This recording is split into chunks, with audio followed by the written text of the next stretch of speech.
இயேசு ஒரு பட்டணத்தில் இருக்கும் பொழுது தொழுநோய் பிடித்த ஒரு மனிதன் இயேசுவை கண்டு முகங்குப்புற விழுந்து அவரை வேண்டிக் கொண்டான்.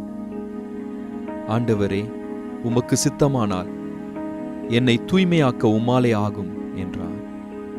அவர் தமது கையை நீட்டி அவனை தொட்டு, எனக்கு சித்தமுண்டு, தூய்மையாகு என்றார். உடனே தொழுநோய் அவனை விட்டு நீங்கிற்று.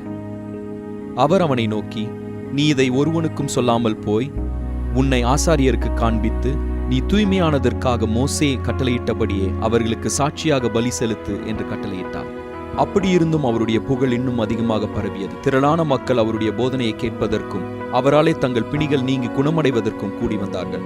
அவரோ பாலைவனத்தில் தனித்து போய் ஜெபம் பண்ணி கொண்டிருந்தார்.